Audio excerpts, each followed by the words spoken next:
الله عليه وسلم من بنى لله مسجدا بنى الله له بيتا في الجنة মাটির বাড়ি মাটির ঘর মাটির হবে বিছানা এসছো একা যাবে একা সঙ্গে কেহ যাবে না মাটির বাড়ি মাটির ঘর মাটির হবে বিছানা এসছো একা যাবে একা সঙ্গে কেহ যাবে না এসছো একা যাবে একা সঙ্গে কেহ যাবে না কিন্তু সেদিন ডাক পড়িবে কবর মাঝে শুইতে জোগাড় কিছু করছ বন্ধু তার মাঝে বিছাইতে জোগাড় কিছু করছ বন্ধু তার মাঝে বিছাইতে লক্ষ কোটি মুদ্রা বই করছ বালা খানা হীরা মণি মুক্তা দিয়ে পালঙ্কের ওই বিছানা হীরা মণি মুক্তা দিয়ে পালঙ্কের ওই বিছানা এমন জায়গা যাইতে হবে এমন জায়গা যাইতে হবে যে ঘরে নাই সাথী এমন ঘরে রইতে হবে যে ঘরে নাই বাতি দাদা গেছেন বাবা গেছেন দাদা গেছেন বাবা গেছেন কেউ তো ফিরে এলেন না এমনি ভাবে যাইতে হবে তোরা কেন বুঝিস না এমনি ভাবে যাইতে হবে তোরা কেন বুঝিস না সাদের ছেলে চলে যাবে সাদের ছেলে চলে যাবে আর তোরা পা ডাকবে না পূর্ণের বিবি চলে যাবে আর তো ঘরে ফিরবে না পূর্ণের বিবি চলে যাবে আর তো ঘরে ফিরবে না মাটির বাড়ি মাটির ঘর মাটির হবে বিছানা এসেছো একা যাবে একা সঙ্গে কেহ যাবে না নারে তাকবীর আজকে জলসার যোগ্যতম শ্রদ্ধেয় সভাপতি সাহেব উপস্থিত উলামায়ে কেরাম সামনে বসে থাকা ইসলাম দরদি দিন দরদি ভাই বাবাজিরা পর্দানাসীন মায়েরা খালারা সমস্ত তারিফ ও গুণগান সেই মহান আল্লাহ তাবারক ওয়া তাআলার জন্য যে মহান আল্লাহ তাবারক ওয়া তাআলা আজকে আমাদেরকে এই ঠান্ডার মৌসুমে শীতের রাত্রে নরম গরম বিছানাকে ত্যাগ করে এই পুয়ালের উপরে মাটির উপরে বসে কিছু বলার ও শোনার তৌফিক দিয়েছেন তাই আমরা সে আল্লাহ তাবারক ওয়া তাআলার প্রশংসা করি অন্তর থেকে মুহাব্বতের সাথে সকলেই পড়েন আলহামদুলিল্লাহ একটু জোর করে পড়েন ভাই আলহামদুলিল্লাহ তারপর আমাদের শেষ নবী হযরত মুহাম্মদুর রাসূলুল্লাহ পড়েন সাল্লাল্লাহু আলাইহি ওয়াসাল্লামের পর অগণন দরুদ শরীফ শান্তি ধরে অবস্থিত হোক আমিন আল্লাহুম্মা সাল্লি আলাইহি আল্লাহুম্মা বারিক আলাইহি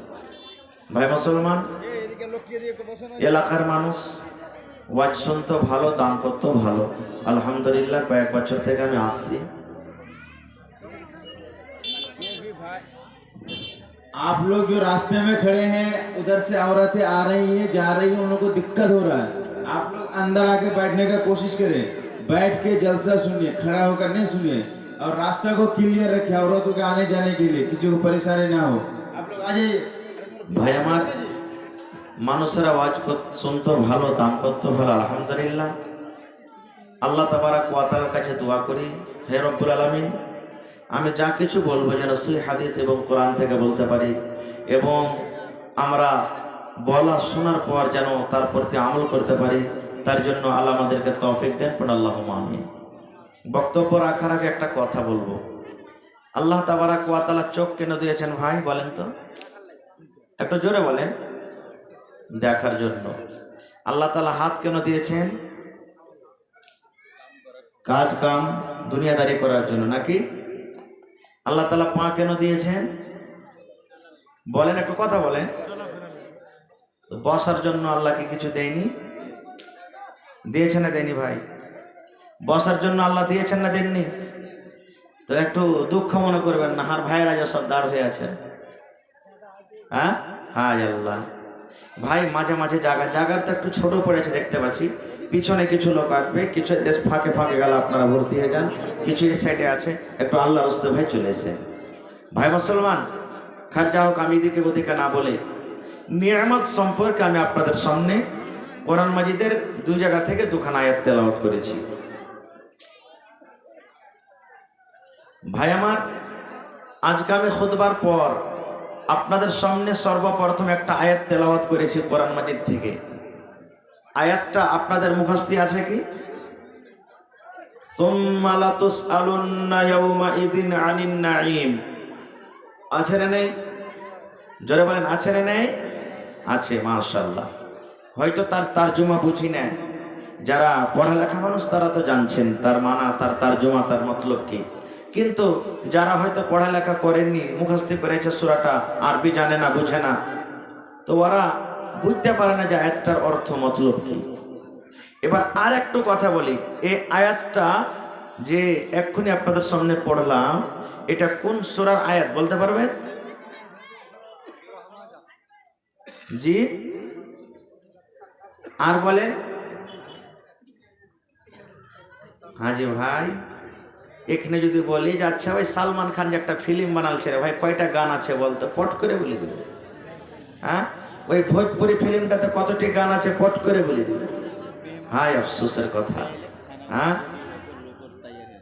বাদে যাবে মেহমান খাইতে। তো ভাই আমার, এটা হলো সূরাতুত তাকাসুর। কোন সূরার আয়াত? আলহাকুমুত তাকাসুর। মুখস্থ আছে না সূরাটা? নাম জানে না কিন্তু মুখস্থ আছে। নেই? আগেকার মানুষ দেখবেন, আল্লাহর রহমতে এখন পড়ালেখা হয়েছে, আস্তে আস্তে ছুটে গেছে। যদি বাপের নাম কোনো ছেলেরাকে জিজ্ঞাসা করতো বলে দিত, আর যদি বলতো যে তোর মার নাম কি রে, তো কইতো মা হাওয়া, ডাইরেক্ট মা হাওয়া। এটাই বলতেন। হ্যাঁ, মার নাম কি বলতে হয়, মানে মার নাম বলতে গেলে খ্যাপা মনে করতো যে মার নাম বলতে হয়নি। এটা ভুল কথা। এখন দেখবেন যত আপনার সার্টিফিকেট বনবে, আধার কার্ড বনবে, প্যান কার্ড বনবে, যে কোনো কাগজ বনবে, অতি আপনার নাম, বাপের নাম, মায়ের নাম, আপনার ডেট অফ বার্থ, আপনার ভিলেজ, সব কিছু লাগবে। যেন আপনার নাম আব্দুল্লাহ, তো আরও কোনো মানুষের নাম আব্দুল্লাহ হইতে পারে না? পারে না? আপনার বাপের নাম হলো আব্দুর রহমান, তো ওই ছেলেটারও বাপের নাম আব্দুর রহমান হইতে পারে না? পারে না? এই ছেলেটার মার নাম হলো কি? আমেনা খাতুন, তো ওই ছেলেটারও মার নাম আমেনা খাতুন হইতে পারে না? পারে না? আপনার ডেট অফ বার্থ ধরেন যে 1/1/2012-14, তো ওরও হইতে পারে। তো এই যে সব রকম নিচে নেওয়ার উদ্দেশ্য হলো কি, যে একটা তো যে কোনো জায়গাতে ম্যাচ করবে না, এই জন্য নিচে। ভাই আমার, তো আল্লাহ তাবারাক ওয়া তাআলা কত নিয়ামত আমাদেরকে দান করেছেন, আহা হা, যেটা চোখে চোখে আজকে আমরা দেখতে পাচ্ছি। আপনি একটা বাড়ি তৈরি করবেন, ঘর, যত বড় ইঞ্জিনিয়ার নিয়েছেন আপনি, আপনার ঘর তৈরি করার পর আপনার গ্রামে যদি চাহে যে আমি এই ঘরটার মতন একটা ঘর বানাবো, বানাইতে পারবে না? পারবে না? জোরে বলেন, পারবে না? পারবে না? পারবে বানাইতে। এই যে আপনার সামনে মাইক্রোফোন আছে, এই মাইক্রোফোন দেখে অন্য কোম্পানির লোক সেম এরকমই মাইক্রোফোন বানাইতে পারবে না? পারবে না? পারবে। কিন্তু আল্লাহ তাবারাক ওয়া তাআলা একটা খুব বড় নিয়ামত, যেটা আমরা কোনোদিনই হয়তো ভাবা চিন্তা করিনি। সুবহানাল্লাহ। একটা ওয়াঙ্গল, সামান্য একটা লোক, আপনারা যখন ডিলারের বাড়ি যখন রাশন কিনতে দিচ্ছেন, তখন ওতে ফিঙ্গার লাগছে না? লাগে না? জোরে বলেন, লাগছে না? লাগে না? গোটা পৃথিবীতে কত কোটি কোটি মানুষ আছে, কোনোদিন এরকম হয়েছে যে আমার রাশন কার্ড নিয়ে আপনি চলে যাবেন, আপনার রাশন কার্ডটা আমি যাবো, দিয়ে লোক দেবো, আনাজ নিয়ে চলে আসবে? এরকম হয়েছে কি? হয়েছে ভাই? জীবন এরকম হয়েছে? হবে না। তাহলে বুঝা গেল আল্লাহ তাবারক ওয়া তাআলা কত বড় দয়াবান, এটা আল্লাহ কত বড় আমাদেরকে নিয়ামত দান করেছেন। যদি আমার আপনার ফিঙ্গার যদি ম্যাচ করতো, দুনিয়াতে কত লড়াই ঝগড়া কত রকম কি হইতো, হতো না ভাই মুসলমান? আল্লাহ তাবারক ওয়া তাআলা কোরআনে বলছেন, সুম্মা লাতুসআলুন্না ইয়াওমাইযিন আনিন নাঈম। প্রত্যেক নিয়ামত সম্পর্কে আল্লাহ তাবারক ওয়া তাআলা কিয়ামতের দিন জিজ্ঞাসা করবেন। কাকে? আমাকে, আপনাকে, নমাজি, বেনমাজি, মদখোর, নর নারী, মুসলমান, মুসলমান, গোটা পৃথিবীর যত মানুষ এসেছে, আছে, আসবে কিয়ামত পর্যন্ত সমস্ত মানুষকে আল্লাহ তাবারক ওয়া তাআলা প্রত্যেক নিয়ামত সম্পর্কে জিজ্ঞাসা করবেন। এবার বলবেন, হাজী মাওলানা আল্লাহর নিয়ামত আছে কত? আল্লাহ তাবারক ওয়া তাআলা কত নিয়ামত দান করেছেন আমাদেরকে, এবং আল্লাহর নিয়ামত কি, এক এক পয়েন্ট আপনাদের সামনে বলবো। আল্লাহ তাআলা কোরআনে অন্য জায়গাতে বলছেন, ওয়া ইন তাউদ্দু নি'মাতাল্লাহি লা তুহসুহা। আল্লাহ রাব্বুল আলামিন বলেন, ও দুনিয়ার মানুষ তোমরা শুনে নাও, ওরে আমার দুনিয়ার বান্দা বান্দিরা তোমরা শুনে নাও, আমি আল্লাহ রাব্বুল আলামিন মানুষকে এত নিয়ামত দান করেছি, এত নিয়ামত দান করেছি। আল্লাহ রাব্বুল আলামিন বলেন, এ দুনিয়ার মানুষ, তোমরা যদি আমার নিয়ামত গণনা করো, তোমরা আমার নিয়ামত যদি গিনতি করো, আল্লাহ বলেন দুনিয়ার মানুষ রে, আমার নিয়ামত লিখে তুমি শেষ করতে পারবে না, আমার নিয়ামত তুমি গিনতি করতে পারবে না, আমার নিয়ামত লিখে তুমি শেষ করতে পারবে না। এত আমি মানুষকে নিয়ামত দান করেছি। যারা পড়ালেখা মানুষ, বৈজ্ঞানিক, তারা জানছেন, যারা পড়ালেখা করেছেন যে কোনো লাইনে তারা জানছে, গোটা এই পৃথিবীটাকে 3 ভাগে ভাগ করা হয়েছে। কয় ভাগে ভাগ করা হয়েছে ভাই? 3 ভাগে। 3 ভাগ করে এই দুনিয়াতে শুধু 2 ভাগ জল পানি আছে, 1 ভাগ মাত্র শুখা আছে। তার মধ্যে ছোট ছোট খাল, বিল, নদী, পুকুর দেখছেন, এগুলো সব এই শুখা কালার মধ্যে আছে। গোটা পৃথিবীতে শুধু 2 ভাগ পানি জল। আজ থেকে 5 বছর, 15 বছর, 20 বছর আগে, এই যে আমার দেখেন হাজী সাহেব বসে আছেন, আমার এই মৌলানা, আরো বুড়া বুজুর্গ যত লোক আছেন, দেখবেন যে তারা কলমে, এই যে বর্তমান যুগে আমরা যে কলমে লেখাপড়া করছি, এই কলম তখন ছিল ভাই, বলপেন বলওয়ালা কলম ছিল না। একটু দোকান থেকে 2 টাকা 1 টাকার চেরানার 10 পয়সার রং কিনে আনতো, একটু কুলপিতে খুঁড়িতে রং গুলতো, আর একটা কমচি বা অন্য কিছু কেটে ওকে কলম তৈরি করে তখন লিখতো খাতাতে। এরকম দেখেছেন আপনারা?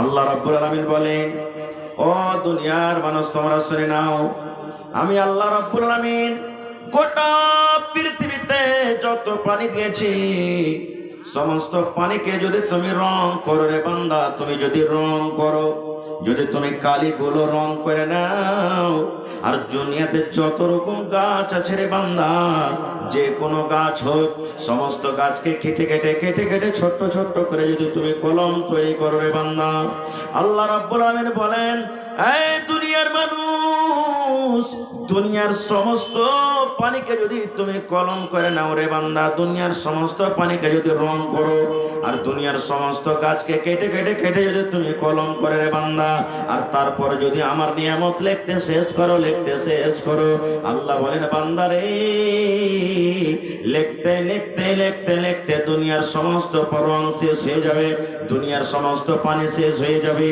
আর এই যে দুনিয়ার যত গাছ আছে, লকড়ি কেটে কেটে কলম করে করে করে করে লেখে লেখে সমস্ত গাছ শেষ হয়ে যাবে। আল্লাহ বলেন বান্দা রে, লা তুহসুহা, এতগুলা গণনা পর তোমরা আমার নিয়ামত লেখে শেষ করতে পারবে না। নারে তাকবীর! এত আল্লাহ নিয়ামত দান করেছেন। বলবেন হাজী মাওলানা, এত এত যে আল্লাহ নিয়ামত দান করেছে, তো কই চোখে চোখে দেখতে পাচ্ছি? কিচ্ছু তো আমি দেখতে পাই না চোখে চোখে। আল্লাহ তাআলা এত যে নিয়ামত দান করেছেন, একটা আমার কাছে বই আছে, বাংলা কিতাব, গল্পর মাধ্যমে জ্ঞান। মানুষ যদি গল্প করে তো জ্ঞান বাড়বে। আমাদের মতন নাই যে চায়ের দোকানে বসে গেলাম, ওর হজ কি আল্লাহ কবুল করবে, ঘোড়ার ডিম হজ কবুল করবে, লোককে ঠেকে ঠেকে যে হজ করেছে, ওইটা মুলবি রে, ও দাড়ি থেকে খালি মুলবি হয়ে গেলে হয়ে যাবে নাকি? এই নমাজি, হ্যাঁ ওর নমাজি তো কবুল হবে না। এই যে এরকম গল্প না যে এক অপরে শুধু গিবতার চুগলখড়ি করব, এরকম গল্প নয়। গল্পতে লেখছে বোঝানোর জন্য, হাদিসের কথা নেই, বোঝার জন্য। একটা দিনদার নেককার যুবক ছেলে, একবার 18-20 বছরকার যুবক ছেলে, জীবনে গুনাহ কি জানে না, শুধু একমাত্র আল্লাহর ইবাদত বান্দিগিতে দিন কাটায়। একদিনকার ঘটনা, একটা লোক মানে মালাকুল মউত তার কাছে এসেছে। আসার পর তখন বলছেন, ও চিনে না, জানে না যেটা মালাকুল মউত, মানুষের রূপে এসেছে তার কাছে।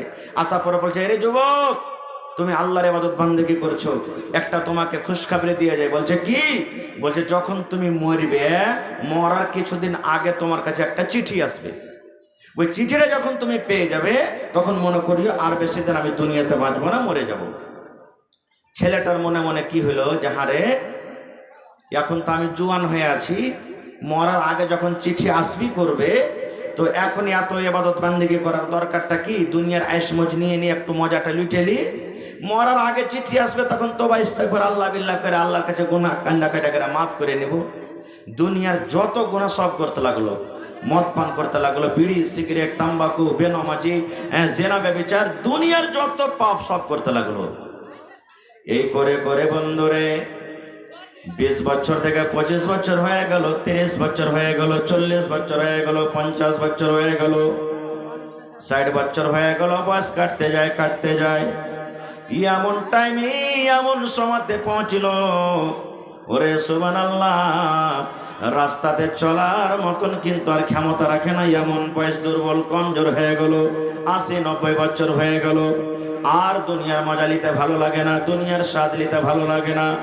এবার লোকটা মনে মনে বলছেন, আল্লাহ, ওই লোকটা তো বলেছি মরার আগে চিঠি আসবে, আল্লাহ আমি হয়তো দুনিয়া থেকে কখন চলে যাব, আর আমি বেশি দিন দুনিয়াতে বাঁচবো না।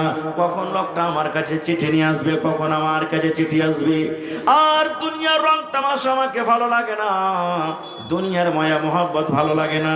আল্লাহ কখন আমার কাছে চিঠি আসবে, আর সেই চিঠি পাওয়ার পর আমি জানতে পারবো আমার মতের টাইম হয়ে গেছে, মরার সময় হয়েছে, এখন আমি আল্লাহর দরবারে তওবা ইস্তেগফার করে দুনিয়া থেকে চলে যাব। বন্ধুরে আমার, ঠিক লোকটার বয়স 80-90 বছরকার, তখন হঠাৎ করে লোকটা আবার তার সামনে হাজির। এবার আসার পর বলছেন, আল্লাহর বান্দারে, তোমার এখন জানখানা কবজ করে নিয়ে চলে যাব, তোমার জান কবজ করতে এসেছি। এবার বুড়া মানুষটা বলছে, এই আল্লাহর বান্দা, তুমি তো ওয়াদা করেছিলে আমার সাথে যে মরার আগে তোমার কাছে একটা চিঠি আসবে, কই আমার কাছে চিঠি তুমি দিয়েছো? চিঠি না দিয়ে তুমি আমাকে ফাঁকিবাজি দিয়ে এখন তুমি আমার জানটাকে কবজ করতে এসেছো মানে? এবার তখন মালাকুল মউত বলছেন, ও আল্লাহর বান্দারি, তোমার কাছে তো চিঠি এসেছি। বলছে না, আমার কাছে চিঠি আসেনি। বলছে চিঠি এসেছে রে আল্লাহর বান্দা, চিঠি এসেছে আমি দেখতে পাচ্ছি, কিন্তু তুমি ওই আল্লাহর দেওয়া চিঠি তুমি একদিনও খুলে দেখোনি, আল্লাহর দেওয়া চিঠির পরে তুমি গৌর করনি, তুমি আল্লাহর দেওয়া চিঠিতে তুমি একদিনও চিন্তা ভাবনা করনি। বলছে কই আমার কাছে চিঠি আসেনি। এইবারে মালাকুল মউত বলছেন, আল্লাহর বান্দা রে, যখন আমি তোমার কাছে এসেছিলাম তখন তোমার বয়স কত ছিল? বলছে মোটামুটি 20 বছর। বলছে তোমার মাথার চুলগুলা কেমন ছিল? বলছে কালো চকচক করছিল। তোমার দাঁত গালা কেমন ছিল? একবারে মজবুত হয়েছিল। তোমার এই চেহারাটা দাড়ি গালা কেমন ছিল? বলে কালো হয়েছিল। তোমার শরীর শক্তিটা কত ছিল? একবারে খুব ভালো ছিল। তোমার মাঞ্জাটা কি গুজা হয়েছিল? বলছেন না। বলছে তুমি দৌড়িয়ে 1-2 কিলোমিটার দৌড়াইতে পারতে না? যে পারতাম। এইবারে মালাকুল মউত বললেন, রে আল্লাহর বান্দা, যখন আমি তোমাকে এসে এই মেসেজ দিয়েছিলাম যে তোমার কাছে মরার আগে চিঠি আসবে রে, এখন চিঠি আসার কথা, কয়েকখানটা চিঠি তোমার কাছে এসেছে, আসার পর তুমি একদিনও চিন্তা ভাবনা করনি, গৌর করনি, আজকে তুমি মিথ্যা করে বলছো আমার কাছে চিঠি আসেনি। বলছে কেমন করে?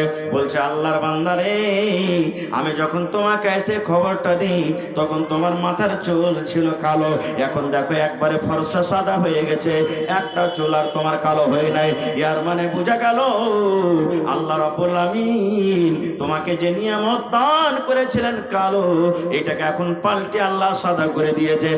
এটা হলো আল্লাহর তরফ থেকে একটা চিঠি। এই যে তোমার কাছে দাঁত ছিল, তুমি যেমন ইচ্ছা তুমি তেমন করে খেয়েছো। ওরে সুবহানাল্লাহ, তুমি কত কড়া কড়া জিনিস খেয়েছো, হাড্ডিকে চাবিয়ে চাবিয়ে খেয়েছো, কত আম পেয়ারাকে তুমি চাবিয়ে চাবিয়ে খেয়েছো, কিন্তু আল্লাহর বান্দারে এখন তুমি সামান্য মুড়ি কালো খেতে পারো না। ইয়ার মানে তোমার মুখে একটাও দাঁত নাই, সমস্ত দাঁত ঝরে গেছে। এটা হলো আল্লাহ রাব্বুল আলামিনের পক্ষ থেকে একটা চিঠি। এই যে আল্লাহ তাবারাক ওয়া তাআলা তোমাকে খুব সুন্দর শরীর স্বাস্থ্য দান করেছিলেন, তুমি একবারে হাট্টা কাট্টা যুবক ছিলে, এখন দেখো তোমার বয়স 80-90 বছর হয়েছে, রাস্তা দিয়ে হাঁটছো, দিন ছত্তর থরথর করে কাঁপছি, হাঁটার মন হয় না, মাঞ্জা টেড়া হয়ে গেছে। এর মানে তোমার আল্লাহ রাব্বুল আলামিনের পক্ষ থেকে একটা চিঠি এসেছে। এত এত চিঠি আসার পর তুমি বলছো আমার আল্লাহ রাব্বুল আলামিনের পক্ষ থেকে একটা চিঠি আসেনি, এটা মানা হবে না রে, হবে না, হবে না। বন্ধুরে, ওই বইয়ে লেখছে ওই পাপের হালাতে, ওই গুনার হালাতে তার জান কবজ করে নিয়ে যাওয়া হলো। কত লোক এখানে আছে, মরবো এখানে নাকি রে? এখানে তো মরবো না, দুনিয়াতে এখানে বাঁচবো, কিন্তু মতের কি কোনো ঠিকানা আছে ভাই? কেউ হইতে পারবেন, গ্যারেন্টি নিতে পারবেন যে আমি এতদিন দুনিয়াতে বাঁচবো? পারবো জি ভাই? কেউ পারবো না। আজকে আছি, কাল কোনায় থাকতে পারি, আজকে আছি 1 মিনিট পরে নাও থাকতে পারি। এই জন্য আল্লাহ তাবারাক ওয়া তাআলার বলার উদ্দেশ্য ঘটনাটা যে আল্লাহ তাআলা যে মাথাতে চুল দিয়েছেন একটা নিয়ামত নয়। যার মাথা থেকে চুল উড়ে গেছে দেখেন, তাকে জিজ্ঞাসা করে দেখেন, কোনো ছেলে পেলা যদি মাথা থেকে যদি নাড়া করে লাই, কোনো বড় মানুষ যদি মাথাটাকে বেল করে গরমের জন্য, ওকে মজাক করে লোক বলবে তুই কার ক্রিয়া কারাম করেছিস বে, কে তোর মেরেছে? ছেলে পেলাকে যদি করে তো মজা করে এরা চাকায় তো ভাই মাথাটাকে নিয়ে টিপে টিপে দেখবে আর বলবে তোর বেলটা পেকেছে রে, দেখি একটু টিপে দেখি তোর বেলটা পেকেছে। এই দেখেন ভাই আমার, প্রত্যেক নিয়ামত সম্পর্কে আল্লাহ তাবারাক ওয়া তাআলা জিজ্ঞাসা করবেন, আল্লাহ ছেড়ে দিবেন না ভাই, আল্লাহ ছাড়বেন না। সুবহানাল্লাহ। ভাই আমার, এক বয়স্ক মানুষ, 80 বছরকার বয়স, শরীর অসুস্থ, বেমার হয়ে গেছে, এমার্জেন্সি পেশেন্ট। হঠাৎ করে তাকে হসপিটালে নিয়ে চলে গেলেন। যেই শ্বাসের অসুবিধা, শ্বাস নিতে পারে না, এমার্জেন্সি পেশেন্ট, তাকে কোন হসপিটালে ভর্তি করে? আইসিইউতে ভর্তি করে না? করে না? আইসিইউ বুঝেন আপনারা? আইসিইউ বুঝেন না? বুঝেন না? এমার্জেন্সি পেশেন্ট ওখানে ভর্তি করে, শ্বাস নিতে প্রবলেম। ঠিক সন্ধ্যা 6টার সময় তাকে ঢুকাইলো, আবার সকাল 6টাতে তাকে বের করে দেওয়া হলো। লোকটা ভালো হয়ে গেছে, 80-90 বছরকার বয়স। ডাক্তার বাবু সকালবেলাতে বিল লিখছে, বাবজি আপনার বিল হইল 15,000 টাকা, এই হসপিটালের চার্জ 15,000 টাকা আপনাকে লাগবে। যেমন 15,000 টাকার কথা শোনা, ওই পড়ার চোখ দিয়ে ঝরঝর ঝরঝর ঝরঝর করে পানি ঝরতে শুরু হয়ে গেছি। তার চোখ দিয়ে ঝরঝর ঝরঝর করে পানি ঝরছি। ডাক্তার মনে মনে বলছেন এটা গরিব মানুষ মনে হয়, 15,000 টাকা মনে হয় বিল ভারী হয়ে গেছে, তার জন্য কান্দি। বলছে বাবা ধন, আপনি কান্দিয়েন না, কান্দিয়েন না, আমি 15,000 থেকে 5,000 মাইনাস করে দিলাম, 10,000 টাকাকে আপনি আমাকে দিয়ে দেন। তাও কাঁদছে। 5,000 টাকা ছেড়ে দাও করো, তাও কাঁদছে। আবার ডাক্তার মনে মনে বললেন মনে হয় 10,000 টাকাও দিতে পারবে না, মনে হয় আর মনে হয় আগা পিছা কেউ নাই নাকি। বলছে বাবাজি আরো 5,000 টাকা আমি দিয়ে দিলাম, 5,000 টাকা আপনি আমাকে আদায় করেন। কিন্তু তার চোখে পানি আসি, তাও কাঁদতে আছে, কাঁদতে আছে। এবারে ডাক্তার সাহেব বলছেন, আরে আল্লাহর বান্দা, মনে হয় তুমি 5,000 টাকা দেওয়ারও ক্ষমতা রাখো না, যাও যাও যাও, তোমাকে ফ্রিতে আমি ট্রিটমেন্ট করে দিলাম, ফ্রিতে তোমার ইলাজ পানি করে দিলাম, তোমাকে টাকা লাগবে না, লাগবে না, লাগবে না, যাও যাও যাও, তুমি বাড়িতে চলে যাও। গোটা টাকা মাফ করার পরও তারও চোখ দিয়ে পানি ঝরছে, কাঁদছে। ডাক্তার সাহেব বলছেন যে বাবজি আমি কিছু বুঝতে পারি না। বলছে কি রে বাবা? বলছে 15,000 টাকা আপনার চার্জ হয়েছিল, আমি একবার 5,000 মাফ করলাম, তাও কানলেন, আরো 5,000 মাফ করলাম, কানলেন, গোটা টাকা মাফ করে দিলাম, এবারও কানছেন, কারণটা কি? এখন তো আপনাকে খুশি হওয়া দরকার। এইবারে ওই বুড়া লোকটা বলছেন, ডাক্তার বাবু আমি 15,000-এর জন্য আমি কান্দি না। বলছে তবে কেন কান্দেন?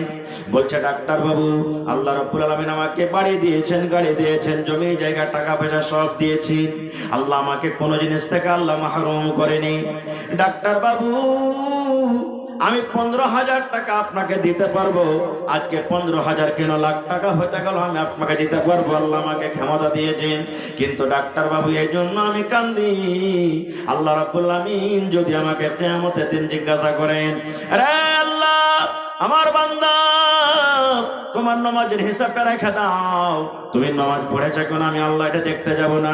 রোজার হিসাবটা তুমি ছেড়ে দাও, তুমি রোজা রেখেছো কেন আমি আল্লাহ সেটা দেখতে যাব না। তুমি হজ করেছো কেন এটা আমি দেখতে যাব না। তুমি দান করেছো কি করনি এটা আমি দেখতে যাব না। মদ পান করেছো কি করনি এটা আমি দেখতে যাব না। আল্লাহ বলেন, বান্দারে, তুমি ডাক্তারের হসপিটালে 12 ঘন্টাতে যদি তোমার চার্জ 15,000 টাকা হইতে পারে, তুমি অক্সিজেন নিতে পারছিলে না, ডাক্তার তোমার অক্সিজেনের ব্যবস্থা করে দিয়েছি। এই শ্বাস নেওয়া তোমার প্রমাণ ছিল, এটা তুমি নেওয়ার জন্য যদি 15,000 টাকা 12 ঘন্টাতে দিতে পারে, আল্লাহ যদি বলে বান্দারে হাতের হিসাবটা রেখে দাও, চোখের হিসাবটা তুমি রেখে যাও, পেটের হিসাবটা তুমি রেখে দাও, জিহ্বার হিসাবটা তুমি রেখে দাও, দাঁতের হিসাবটা তুমি রেখে দাও, পেটের হিসাবটা তুমি রেখে দাও, পায়ের হিসাবটা তুমি রেখে দাও, আল্লাহ যদি বলেন বান্দারে ওই 12 ঘন্টাতে 15,000 টাকা তোমার বিল হয়েছিল শ্বাসে, ওই 15,000 টাকার এভারেজে এই গোটা 80-90 বছর যেদিন থেকে তুমি মায়ের পেট থেকে দুনিয়াতে এসেছো সেদিন থেকে নিয়ে আজকে 90 বছর হয়ে গেল, এই 90 বছর কার শুধু তোমার হিসাবটা দিয়ে দাও কিসের? এই যে তুমি আমার দেওয়া অক্সিজেন, আমার দেওয়া শ্বাস নিয়েছো, এই শ্বাসের মাত্র হিসাবটা দিয়ে দাও। ডাক্তার বলছেন, ওই লোকটা বলছেন, ডাক্তার বাবু, এই জন্য আমি কান্দি, আল্লাহর সামনে দুনিয়ার সমস্ত হিসাব বাদ দিয়ে আল্লাহ যদি মাত্র আমাকে শুধু হাসাসে হিসাবটা নাই, আমি কেমন করে আল্লাহর কাছে হিসাব দিব? দেওয়ার আমার ক্ষমতা নাই, এই জন্য আমি কাঁদছি। কোনদিন চিন্তা ভাবনা করেছি ভাই, আল্লাহর দেওয়া জমিনে চলছি, আল্লাহর দেওয়া দেহ নিয়ে ঘুরছি, আল্লাহর দেওয়া রুজি খাচ্ছি, আহা, আজকে তো দানা পানির কোনো অভাব নাই, আছে কি? আমার হাজি সাহেব বসে আছেন, আজ থেকে 15 বছর 20 বছর বয়সে দেখবেন যত বাপজিরা আছেন, এমনও দিন গেছে গোটা দিন পার হয়ে গেছে, একদিনও এমনও দিন গেছে যে গোটা দিনে একটা বিস্কিট পর্যন্ত খেতে পাইনি, দানা দূরের কথা। এরকম দিন গেছে না যায়নি? হানা বলেন ভাই, গেছে না যায়নি? এখন একটা বাচ্চাতে যতটি নষ্ট করছে খাওয়া দূরের কথা, একটা বাচ্চাতে মুরগিতে যতটি দানা খেয়েছে একটা পরিবার মিলে তখন অতটি দানা খেতে পাইনি, এরকম দিন গেছে। বুখারী শরীফের হাদিস, আল্লাহ নবীর স্ত্রী মা আয়েশা রাদিয়াল্লাহু তাআলা আনহা একদিন নিজের বোনের বেটাকে বলছেন, বেটারে, নবীর বাড়িতে রে বেটা, এক চাঁদ পশ্চিম দিকে দেখলাম, বেটারে চাঁদ উঠেছে। চাঁদ ঘুরতে ঘুরতে ঘুরতে ঘুরতে 1 মাস কেটে গেল, আবার চাঁদ নতুন করে উঠে গেল, সেই চাঁদ ঘুরতে উঠতে উঠতে ওটাও চাঁদ হয়ে গেল, আবার তৃতীয় চাঁদ দেখলাম, মানে 3 চাঁদ 2 মাস 60 দিন। বলছে বেটারে, নবীর বাড়িতে নবীর বিবি হয়ে আমরা দিন কাটালছি, কিছু রান্না বান্না করবো বলে, ভাত তরকারি রানবো বলে, মাংস রানবো বলে, আমরা ঘাটি রানবো বলে, রুটি বানাবো বলে নবীর বাড়িতে 2 মাস কাটিয়ে দিয়েছি, কিন্তু রান্না বান্না করার জন্য আমাদের জন্য কিছু হয়নি, রান্না বান্না করার জন্য আমাদের চুলা চাক্কি চলেনি। কতদিন চুলা জ্বলেনি ভাই? কতদিন? 2 মাস পর্যন্ত চুলা জ্বলেনি। এখন আমার ভাইয়েরা কাম কাজ করে এসেছে, 2 মাস দূরের কথা, 2 ঘন্টা যদি খালি রেত হয়ে যায়, 2 ঘন্টা দেরি হয়ে যায়, হাতে যদি হাল বা লাঠি থাকলে একবারে শার্ট করে দেবে, হালির বেটি হালি, হ্যাঁ, এরকম কাজ করে আসছে, হাড় ভাঙা কাজ করে আসছে, তুই টাইমের পরে খানাটা বানাতে পারিস না, বাড়তি তুই নখড়া মুখ ছেলে। এই দেখেন কত মা এমন আছে বাড়িতে তাই তরকারি নেই, হয়তো স্বামীটা কোনো কামে কাজে চলে গেছেন, হাগে ইমিনসে ই হতুমা ই ভাড়ুয়া ই কখন আসবে রে, কখন আসবে, কখন তাই তরকারি কিনবে। এই দেখেন আল্লাহ নবীর স্ত্রী মা আয়েশা বলছেন, নবীর বাড়িতে আমরা 2 মাস ধরে আমরা চুলা জ্বলেনি, কত কষ্ট করে নবীর বাড়িতে থেকেছে। সুবহানাল্লাহ। আহা, একটা জান্নাতি মেয়ে ছেলের ঘটনা শুনবেন আপনারা, শুনবেন, জান্নাতি মেয়ে ছেলের ঘটনা শুনবেন। আহা, আল্লাহ নবীর মেয়ে হলো 4 জন। কতটি? 4 জন। বড় বেটির নাম, আর মাঝো বেটি, আর 3 নম্বর বেটি। এই তিনটা বেটি নবীর বেঁচে থাকা কালে মারা গেছেন। আর সব থেকে যেটা ছোট বেটি ফাতেমা রাদিয়াল্লাহু তাআলা আনহা, নবীর মৃত্যুর পর মারা গেছেন। সেই ফাতেমার কথা বলবো। এ আমার মায়েরা, খালারা, দাদিরা, নানিরা, একটা মহিলা গল্প যে জান্নাতি বেটি ছেলে, নবী তাকে বলেছেন তুমি জান্নাতে যাবে। শুধু জান্নাতে নয়, যত বেটি ছেলেরা জান্নাতে যাবে সমস্ত জান্নাতি মহিলাদের সর্দারনি হবে। নবী বলছেন আমার বেটি ফাতেমা রাদিয়াল্লাহু তাআলা আনহা। সেই ফাতেমা ঘটনা, আব্বার বাড়ি এসেছেন একটা গোলাম চাইতে, একটা গোলাম চাইতে এসেছেন। আজকে আমাদের বেটিরা আমাদের বাড়িতে আব্বাজি একটা মুরগি দাও, আব্বাজি ছাগল দাও, আব্বাজি কাপড় দাও, আব্বাজি এই দাও, চাহে কি চাহে না? হানা বলেন চাহে না? চাহে না? নবীর বেটি ফাতেমা আব্বার বাড়ি এসেছেন কি চাইতে? একটা গোলাম চাকর চাইতে এসেছে। মায়েরা ভালো করে শুনবেন হাদিসটা, আপনারা, আপনাদের খুব জন্য দামি এটা চাইতে এসেছে। যেই সময়তে আব্বার বাড়ি গেলেন দেখা করার জন্য, ওই টাইমে নবীজি কিন্তু বাড়িতে নেই, আব্বার সাথে দেখা হলো না। সতার মা কে? মা আয়েশা রাদিয়াল্লাহু তাআলা, এটা হলো ফাতেমার সতার মা। মাকে বলছেন আব্বা নাই বাড়িতে? বলছেন না রে বেটি, তোমার আব্বা দাওয়াতের কামে কোনো কামে কাজে গেছে। কি ব্যাপার বলো? বলছে একটু কাজ ছিল আব্বার সাথে। বলছে বলো না। বলছেন না, আব্বা থাকলে হয়তো। চলে গেলেন। 1 মিনিটও বার্তা রুকলেন না। এ মা খাদিজা, রুকাইয়া, সাফিয়া বোনেরা শোন, স্বামীর বাড়ি কত বড় জিনিস দেখেন। আব্বা নাই, কাজে এসেছিলাম, দেখা হলো না, তালা ঘোরা করে চলে গেলেন বাড়িতে। কে জানি আমার স্বামী আমাকে ঢোঁড়বে, কে জানি আমার স্বামীর কখন দরকার হবে, কে জানি আমার স্বামী আমাকে কোনো কাজে বলবে। একটুকু বাড়তে আর রুকলেন না। আর এখনকার বেটি ছেলেরা কি বলবে জানেন? মা খালারা বলবে থাক না গে, থাক না, তোর বাপ তো গেছে বাজারে, তো সন্ধ্যাবেলাতে চলে আসবে, দেখাশোনা করে তোরা যাস। এই দেখেন, এই দেখেন, চলে গেলেন। নবীজি সন্ধ্যেবেলাতে বাড়ি এলেন। বাড়ি আসার পর মা আয়েশা বলছেন ইয়া রাসূলুল্লাহ, কি দরকারে ফাতেমা বাড়িতে এসেছিল আপনার সাথে দেখা করার জন্য? দেখা হয়নি বলে চলে গেছেন। আল্লাহর নবী কত ভালোবাসতেন মেয়েকে। ওরে সুবহানাল্লাহ, আমার বেটি আমার সাথে দেখা করার জন্য এসেছিলেন। আল্লাহর নবী আর বাড়িতে না দাঁড়িয়ে তাড়াতাড়ি করে চলে গেলেন বেটির বাড়ি বেড়াতে। আমার বেটি আমার সাথে দেখা করার জন্য এসেছিল, কি আমার দরকার ছিল আমার সাথে? নবীজি চলে গেলেন, দরজাতে গিয়ে বলছেন ফাতেমা রে, ও ফাতেমা, তোমরা ঘুমিয়ে গেছো নাকি বেটি? তোমরা ঘুমিয়ে গেছো নাকি? ফাতেমা বলছেন আব্বা গো, এখনো তোমরা ঘুমাইনি, এক্ষুনি মাত্র হয়তো এই বিছানে আমরা শোয়ার জন্য আমরা ব্যবস্থা নিচ্ছি। আল্লাহ রাসূল বললেন জামাই বাবু আলু কই? আমার জামাই আলী কই? বলছে আব্বা গো, আপনার জামাই বিছানে শুয়ে গেছি। নবীজি বলছেন বেটি রে, তোমরা যেভাবে শুয়ে আছো তোমরা ওইভাবে শুয়ে থাকো, আমি নবী ঘরের ভিতরে আসি। ফাতেমা রাদিয়াল্লাহু তাআলা আনহা বলেন আমরা স্বামী স্ত্রী বিছানে শুতে আছি, একদিকে এক সাইডে আমি ফাতেমা, একদিকে আমার স্বামী আলী।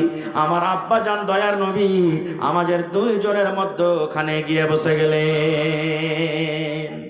এবার গল্প শুরু হইল। নবীজি বলছেন বেটি রে, আমি শুনলাম রে মা, তুমি নাকি আমার সাথে দেখা করার জন্য গিয়েছিলি। কি তোমার দরকার ছিল রে মা? কি কারণে তুমি আমার সাথে গেছিলে? ওরে সুবহানাল্লাহ, মায়েরা শুনেন। এবারে ফাতেমা নিজের হাত খানা আব্বাকে এরকম ভাবে দেখেছি। আব্বা গো, এই যে দেখেন আমার হাত খান্ডা দেখলি, ও আমার দরদিনী আব্বা, আমার হাত খান দেখি, আপনার কলেজার টুকরা ফাতেমার হাত খান দেখি।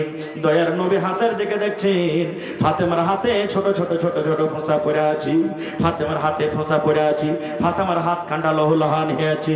আল্লাহ রাসূল বলেছেন যে আমার ফাতেমাকে কষ্ট দেয়, সে নবী যেন আমাকে কষ্ট দিলেন। ফাতেমাকে যে ভালোবাসে সে আমার নবী আমাকে ভালোবাসে। যে হাসান হোসেনকে কষ্ট দেয়, নবী যেন সে আমাকে কষ্ট দিলি। যে আমার নাতি হাসান হোসেনকে ভালোবাসে সে যেন আমাকে আমি নবী আমাকে ভালোবাসি। নবী এরকম বলে গেছি। দেখছেন ফাতেমার হাতে ফোঁসা পড়ে আছি। কত ফোঁসা সাদা সাদা হয়ে আছে, কত ফোঁসা গলে গেছে, হাত রক্তে রক্তিত হয়ে গেছে। আল্লাহ নবী বললেন, বেটি রে কি ব্যাপার, তোমার হাতে ফোঁসা কেন? কি তুমি কাজ করেছো রে মা, তোমার হাতে ফোঁসা কেন রে মা, তোমার হাতে এত বড় বড় ফোঁসা কেন? এবার ফাতেমা বলছেন, আব্বা গো, স্বামীর বাড়িতে কাজ কাম করে করে জাতা পিছে পিছে, স্বামী গো জাতা টেনে টেনে ইন্দারা থেকে পানি তুলে তুলে এই আপনার বেটির হাতে ফোঁসা গলা পড়ে গেছি। স্বামীর বাড়িতে কাজ কাম করে করে জাতা পিছে পিছে হাতে ফোঁসা পড়ে গেছি। আহ, নবীজির বেটি, আহা হা, আজকে যদি এমপি এমএলএর মেয়ে হয় তার গর্বতে তার ঘমণ্ডে থাকা যায় না, নাকি কোনো ধনীর বেটি হয়, শাশুড়িরা যদি কোনো কথা বলে, স্বামী যদি কোনো কথা বলে, একবারে তেরিয়া খাড়ো হইবার বলবে, রে গোলামের বেটা গোলাম, তুই চিনিস স্বামীকে, তোকে লাল বদম খাইয়েছে পরে মরা, তুই বেশ এরকম কথা বলবি তো, একবারে উল্টা সিধা কথা বলবে। নবীর বেটি ফাতেমা, নবী বলেছেন যত মহিলারা জান্নাতের ভিতরে যাবে রে, সমস্ত জান্নাতীদের সরদারনি হবে আমার বেটি ফাতেমা। এরকম বেটি, ওরে আল্লাহ নবীর বেটি, সমস্ত জান্নাতি মহিলাদের সরদারনি। হাসান হোসেন জান্নাতের যত যুবক যাবে সমস্ত জান্নাতি নওজওয়ানের সরদার। এরকম সুবহানাল্লাহ লোকের বেটি এবং মা জান্নাতি মহিলাদের সরদারনি, স্বামীর বাড়িতে কাম করে করে করে জাতা পিছে পিছে হাতে ফোঁসা পড়ে গেছি। আমার নবী তারপরে কিন্তু একটু রাখলেন না, জামাকে একটাও কথা বললেন না, বাবুরে তুমি আমার বেটিকে এরকম করে কেন কাম করো, একটুকু নবীজি জামাইকে কোনো কথা বললেন না। কেন বললেন না? আমার নবী জানছেন যে একটা মহিলাকে নিজের স্বামীর বাড়িতে কাজ করতে হবে, নিজের স্বামীর বাড়ির দায়িত্ব তাকে নিমাইতে হবে, নিজের স্বামীর বাড়ির তাকে দেখাশোনা করতে হবে, এটা হলো তার কাজ। নবীর বেটি হইতে গেল, নবী কিন্তু বেটিকে বাড়াওয়া দিলেন না। আর আজকালকার যদি আমরা মানুষ খালি যদি বেটিরা ফোন করে দেয়, মাগে কি হয়েছে, ইয়ার ভাত খাইতে পারবো না, কেনে ইয়ার বাড়তে মা খালি আমাকে কাম করেছে, আর থাকতে পারবো না আমি। আচ্ছা বলছে ঠিক আছে, তুই কোনো রকম আইয়ে বেকার। বাড়িতে এসেছে, আসার পর তখন বলছে যে জামাইটাকে কোন রকম ডাক। জামাইটা এসেছে, এসে পর আবার হাত বেঁধে দিয়েছে, দেখো যে তোর বাপের বাড়ি থেকে 5টা মানুষ ডাক, তোর বাড়িতে আমার বেটি ভাত খেতে পারবে না। 2 লাখ টাকা বিহাতে খরচা হয়েছে, 3 লাখ টাকা তোকে দিয়েছি, 5 লাখ টাকা দিয়ে তালাক করে তুই নিয়ে চলে যাও। এরকম হয়েছে না হয় না ভাই? জোরে বলেন, হয়েছে না হয় না? আমাদের সমাজে তালাক হওয়ার কয়েকটা কারণ আছে। প্রথম কারণ যে ছেলেটা বুঝেন, আজকাল রে ভাই 12 বছর 13 বছর হয়েছে, ছেলে ফেলে বিয়ে দিচ্ছে, বিয়ে দেয় না, বেটি ছেলেটাও কিনে ভালোভাবে সাবালিক হয়নি, দিয়ে দিচ্ছে। কত বাড়িতে দেখা গেছে যে টাকার লোভে বিয়ে দিয়ে দিয়েছে, আর বিয়ে দেওয়ার পর বেটা বহুকে এক জায়গা তার ঘুমাইতে দিবে না, আলাদা আলাদা নিয়ে শুয়ে থাকবে। হ্যাঁ হাই রে সমাজ, গেলি কোথায়? এরকমই যদি ছিল তো কি দরকার, কেন বিবাহ দিলেন? আল্লাহর রাসূল তো বলেছেন, এই যুবকের দল, যুবককে রেখেছেন যে বিয়ে করার ক্ষমতা থাকলে বিয়ে করো। আজকাল তালাক হওয়ার কারণটা কি? বেটা ছেলেটা বিয়ে করছে, ও জানে না যে আমার স্ত্রীর প্রতি আমার কতটুকু হক, বেটি ছেলেটাও জানে না যে আমার স্বামীর উপরে আমার কতটুকু হক। কত ভাইকে দেখবেন লাখে পুঁটা পড়ছে, ওর বিয়ে দিয়ে দিলে পুঁটা ফেলতো জানে না যে কেমন করে পুঁটাটা ফেলতো, বিয়ে দিয়ে দিলে। বেটি ছেলেটা পড়ালেখা চাকচিকন আছে, চলে গেল, কহেন এরকম বেটি ছেলে তার ভাত খেতে পারবে? ভাই ভাত খেতে পারবে? আরো একটা কথা বলি, এখানে আপনারা মনে দুঃখ করবেন না, কত ভাই আছে এমন, সুবহানাল্লাহ, এই খাইনি খায়া খায়া রে ভাই, এই যেখানে দিয়ে দিয়ে দিয়ে দিয়ে মনে হয় সুবহানাল্লাহ, ওই যে ব্যাঙ্গের যে খাল থাকে ওরকম মতন খাল করে দিয়েছে একবারে, খাইনি থিয়ে থিয়ে থিয়ে। গুটকা খেয়ে খেয়ে খেয়ে 1 কাঠা দূর থেকে তার মহকন আসবে, বিড়ি সিগারেট টানবে, একবারে 5 মিটার দূর থেকে তার মুখ থেকে সেন্ট আসবে। আর বলেন এরকম স্ত্রীর পাঞ্জরে যখন আপনি ঘুমাইতে যাবেন, তা আপনার স্ত্রী আপনার পাঞ্জরে ঘুমাইবে? ঘুমাবে রে ভাই? জীবনে তো ঘুমাবে না। এ সমস্ত জিনিস জানতে হবে। আল্লাহ রাসূল মিসওয়াক করে রাতের বেলাতে ঘুমাইতেন, আর আপনি বিড়ি খেয়ে ঘুমাইছেন, বিড়ি খেয়ে ঘুমাইছেন আপনি। কত মা খালাকে দেখবো এরকম আছে, ও জর্দায় মুখে দিয়ে দিলে শুতে গেল। হ্যাঁ নাই, ও মুখে জর্দা দিয়ে দিলে শুতে গেল। আপ কহেন ওর পুরুষটা যদি জর্দা না খায় তোর মনটা কেমন করবে ভাই? আপনারা বলেন তো, মনটা খারাপ হবে না? হবে না? হ্যাঁ এই জন্য বেটা ছেলে হোক চাহে বেটি ছেলে হোক, বেটা ছেলে যেমন চাইছে আমার স্ত্রীটা একবারে হিরোইনের মতন থাকে, দেখা লাগবে একবারে উমুক হিরোইনের মতন যাতে দেখা লাগে। তো বেটি ছেলেটাও চাইছে যে আমার স্বামীটা যেন একবারে সালমান খানের মতন হয়ে থাকে, হ্যান্ডসাম হয়ে থাকে যেন। হ্যাঁ, এদিকে মুজ ভরা, এদিকে মুজ ভরা, হ্যাঁ, এদিকে মাথার চুল উস্কো খুস্কো হয়েছে, চিরুনি দেয় না, বগলের চুল বড় বড় হয়েছে, ঘাম ঘাম গুন্দাইছে, গোসল করে না, সেন্ট মাখে না, ওইগুলা পুরুষ পাঞ্জরে থেকে থাকবে? সবাইকে আপনাকে চাকচিকুন হয়ে থাকতে হবে। আল্লাহ রসুলের জামানাতে এক বাপ নিজের বেটির বিয়ে দিবে, বেটি বলছে আব্বা বিয়ে করবো না, খো আমার মন নেই বিয়ে করার। বাপ চলে গেলেন নবীর দরবারে, ইয়া রাসূলুল্লাহ আমার বেটি বলছে যে আমি বিয়ে করব না, একটু আপনি বলেন তো কারণটা কি? বলছে তোমার বেটিকে ডেকে আনো। চলে গেলেন পরের দিন ডেকে। আল্লাহ রাসূল বললেন যে হারে বাবা, তোমার আব্বা নাকি তোমার বিয়ে দিবে, কি কারণ তুমি বিয়ে করবে না? খো সুবহানাল্লাহ। এ মায়েরা খালারা, এইবারে মেয়ে ছেলেটা বলছে আল্লাহর নবী গো, বাপ আমার বিয়ে দেব গো নবীজি, আমি বিয়ে করতে রাজি হয়ে যাব, হয়তো আমার বিয়ে হয়ে যাবে। তার আগে একটা কথা আমি জানতে চাই। বলছেন কি? বলছেন আল্লাহর নবী গো, ধরেন আমার বিয়ে হয়ে গেল, আমি শ্বশুরের বাড়িতে চলে গেলাম, এবার আমি যার স্ত্রী হইলাম, যে আমার স্বামী হলো, আমার উপরে গো নবী তার কতটুকু হক করেছি, আমার স্বামীর কথা আমাকে কতটুকু মেনে চলতে হবে আমি জানি না, একটু আমাকে বুঝিয়ে দেন। আমার যে স্বামী হবে ওই স্বামীটার কতখানি কথা আমাকে মেনে চলতে হবে। আল্লাহ রাসূল সাল্লাল্লাহু আলাইহি ওয়াসাল্লাম বললেন, ও মহিলার দলে তোমরা শুনে নাও, তোমার স্বামীর উপরে তোমার অতটুকু হক রয়েছে, তোমার স্বামীর তোমাকে অতটুকু কথা মেনে চলতে হবে। তোমার স্বামীর গায়ে যদি ফোঁট উঠে যায়, তোমার স্বামীর শরীরে যদি ফোঁট উঠে যায়, ঘা হয়ে যায়, ঘা পেকে গেছে, রক্ত বইছে, পুজ চইছে, ভন ভন ভন ভন ভন ভন করে মাছি বুঝছি, এরকম টাইমে এরকম অবস্থায় তোমার স্বামী যদি তোমাকে বলে, ও হালেমার মা, ও সাইয়েদার মা, খালেদার মা, আব্দুল্লাহর মারি, এই আমার ঘাটা তুমি সাফ করে দাও। কে দিয়া সাফ করবে? তোমাকে তুলা দিয়া নয়, কাপড় দিয়া সাফ করতে হবে না, হাত দিয়া সাফ করতে হবে না, পানি দিয়া সাফ করতে হবে না। বিবি রে, আল্লাহ রাব্বুল আলামিন এই যে তোমাকে জিহ্বা দিয়েছে, এই জিহ্বা দিয়ে চেটে চেটে চেটে তুমি সাফ করে দাও। দয়ার নবী বলেছেন, ইনকার করতে পাবে না, পাবে না, পাবে না, তোমাকে জিহ্বা দিয়ে চেটে চেটে চেটে তোমাকে সাফ করতে হবে। নারে তাকবীর। জিহ্বাতে তোমাকে যেটা সাফ করতে হবে, এরকম হক। তাহলে বলবেন যে আমরা বেটা ছেলে, তো আমরা কি গাছের গোটা? আপনার পরে হক নাই? আপনাকেও দেখতে হবে, আপনার যখন মাথা ব্যথা হয়, আপনাকে জ্বর আসে, আপনার স্ত্রী কত আপনার জন্য খিদমত। আহা হা, আমার এই স্বামীটার কষ্ট হয়েছে কত রে, তেলখান্ডা গরম দিয়ে আপনার মাথাতে দিবে, আপনার গা হাত টেপে দিবে, আপনার জন্য কত রকম কত কষ্ট করবে।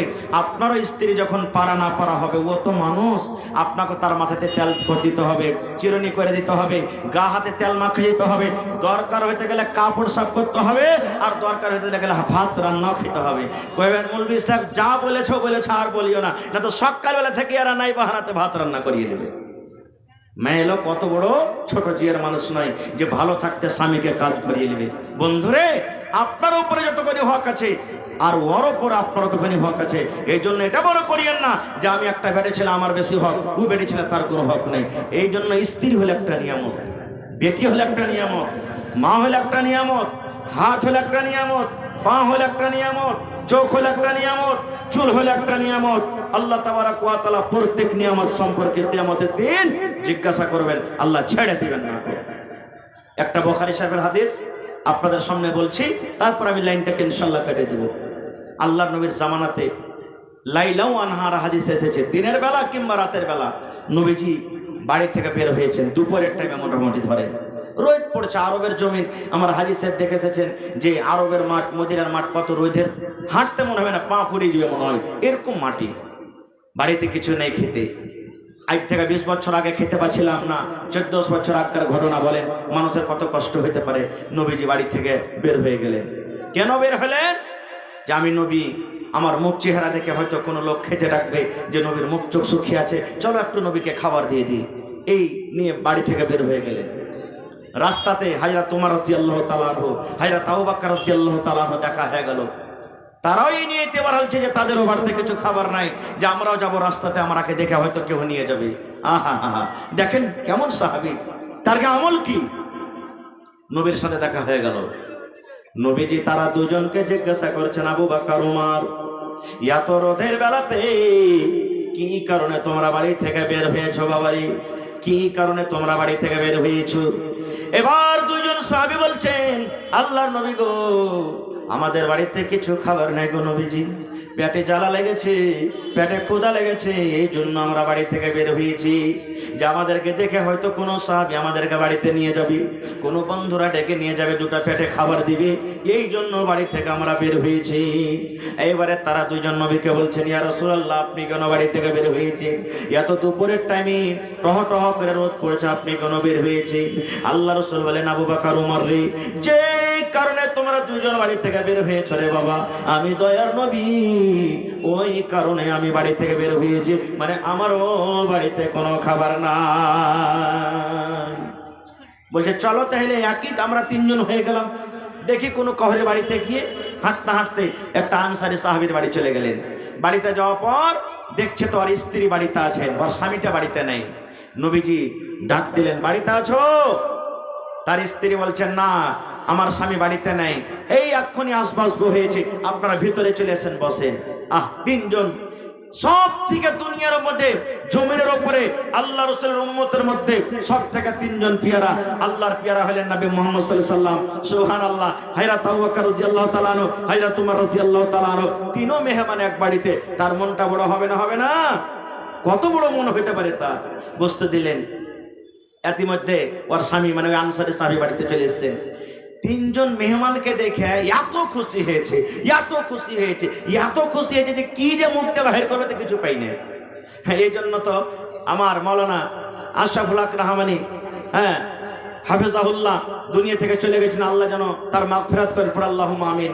যখন বুখারী শরীফের ওই হাদিসটা যখন আমাকে পড়ান, যে আল্লাহ তাআলা কিয়ামতের দিন জান্নাতের একা যখন জান্নাতে রেখে দিবে, জাহান্নামের একা যখন জাহান্নামে রেখে দিবে, আর রাখে দেওয়ার পর তখন জান যে আছে, জান রূহ খানটাকে নিয়ে আসা হবে, আর রূহ খানটাকে নিয়ে আসার পর জবাই করবেন, আগে জবাই করে দিয়ে তখন আল্লাহ এলান করবেন, রে জান্নাতীরা, এই যে দেখো তোমাদের জানকে কেটে দিলাম, তোমরা আর জীবনে কোনোদিন মরবে না, সারা জীবন জান্নাতে থাকো। আরে জাহান্নামীরা, তোমাদের জান খানটাকে জবাই করে দিলাম, তোমরা জীবনে আর মরবে না, সারা দিন জাহান্নামে পড়ো। কেন?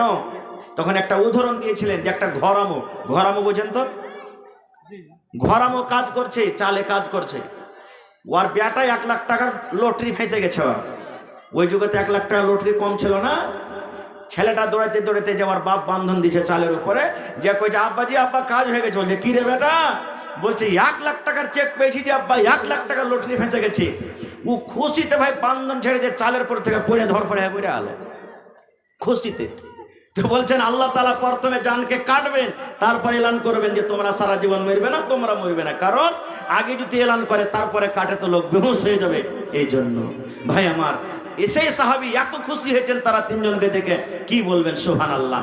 এবার সেই কিন্তু বুঝে নিলেন যে মুখ চোখ সুখী আছে, কিছু বুঝতে পারি না। বলছেন, ইয়া রাসূলুল্লাহ, একটুখানি আপনি দম ধরেন, আরাম করেন, আমি এক্ষুনি বাগান থেকে আসছি। দৌড়াতে দৌড়াতে দৌড়াতে চলে গেলেন। 3 রকম খাজুর পারলেন। কয় রকম? 3 রকম খাজুর পারলেন। এক রকম খাজুর একবারে পাক্কা খাজুর, এক রকম খাজুর একবারে কাঁচা খাজুর, এক রকম খাজুর অর্ধেক পাকা অর্ধেক খাজুর, ডাক করে খাজুর আমরা বলি। 3 রকম খাজুর নিয়েছি, আল্লাহর নবীর সামনে হাজির করে দিলেন। একটা বাড়িতে ছাগলের বকরির বাচ্চা ছিল, একটা ছিল, জবাই করে দিলেন। এবার নবী বলছেন, সাহাবীরে, 3 রকম খাজুর তুমি কেন এনেছো রে বাবা? তুমি তো 1 রকম খাজুর আনতে পারতে। বলছেন, আল্লাহ নবী গো, আমি জানি না যে আপনি কোন ধরনের খাজুর বেশি পছন্দ করেন। 3 রকমের খাজুর দিয়েছিলাম। পাকা খাজুর ভালোবাসলে পাকা খাজুর খান, ডাক করে খাজুর ভালোবাসলে ডাক করে খাজুর খান, কাঁচা খাজুর ভালোবাসলে কাঁচা খাজুর খান, যেটা আপনার ইচ্ছা সেটা খান। আল্লাহ রাসূলকে আপনার সামনে দিয়ে দিলাম। বকরির একটা বাচ্চা ছিল, জবাই করে দিলেন। এবার খাওয়া দাওয়া পর তারা 3 জন মানে নবী আমার মুহাম্মদ সাল্লাল্লাহু আলাইহি সাল্লাম, হযরত আবু বকর রাদিয়াল্লাহু তাআলা আনহু, হযরত ওমর রাদিয়াল্লাহু তাআলা আনহু বাড়ি থেকে বের হয়ে যখন রোডে চলে গেলেন, আল্লাহ রাসূল বলেন, আবু বকর, এই ওমর, আমরা অনহারে ছিলাম, না খেয়েছিলাম, পেটে জ্বালা ছিল। আল্লাহ রাব্বুল আলামিন সেই আনসারী সাহাবীর বাড়িতে আমাদের রিজিক লিখেছিলেন, আল্লাহ আমাদের ভাগ্যে লিখেছিলেন তার বাড়িতে আমরা খাবার খাবো। বাবারে শুনে নাও, যেদিন কিয়ামত হবে, হাসরের ময়দান হবে, আল্লাহ তাবারক ওয়া তাআলা এই যে তার বাড়িতে খানা খাইলাম, এই খানা সম্পর্কে আল্লাহ কিয়ামতের দিন জিজ্ঞাসা করবেন, আল্লাহ কিন্তু ছেড়ে দিবে না। এই খানা সম্পর্কে আল্লাহ কিয়ামতের দিন জিজ্ঞাসা করবেন, ছেড়ে দিবেন না।